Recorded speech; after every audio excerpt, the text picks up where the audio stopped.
جب بازار میں آپ جائیں یا مال میں جائیں یا غفلت کی جگہ جائیں تو یہ دعا پڑھ لیجئے. پڑھیے میرے ساتھ.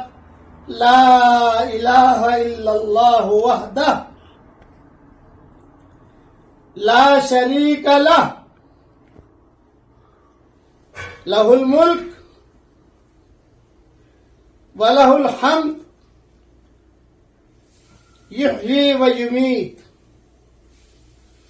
وَهُوَ حَيٌّ لَا يَمُوتُ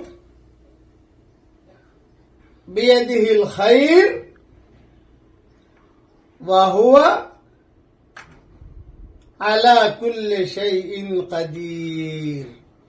کتنی فضیلتیں ہیں سنیے. نمبر 1، اللہ تعالیٰ 10 لاکھ نیکیاں لکھ دیں گے. نمبر 2، 10 لاکھ گناہ معاف فرما دیں گے. نمبر 3، 10 لاکھ درجے بلند فرمائیں گے. اور نمبر 4، پڑھنے والا اور پڑھنے والی کے لیے جنت میں ایک حویلی، ایک بنگلہ، بہت بڑا گھر اللہ تعالیٰ بنا دیں گے. یہ مضمون ترمذی میں ہے. روزانہ بازار جاتے ہیں آپ، روزانہ مال میں جاتے ہیں، یہ دعا پڑھنے کا اہتمام کیجیے. اللہ تعالیٰ ہم سب کو عمل کرنے کی توفیق عطا فرمائے. آمین. وآخر دعوانا ان الحمد للہ رب العالمین.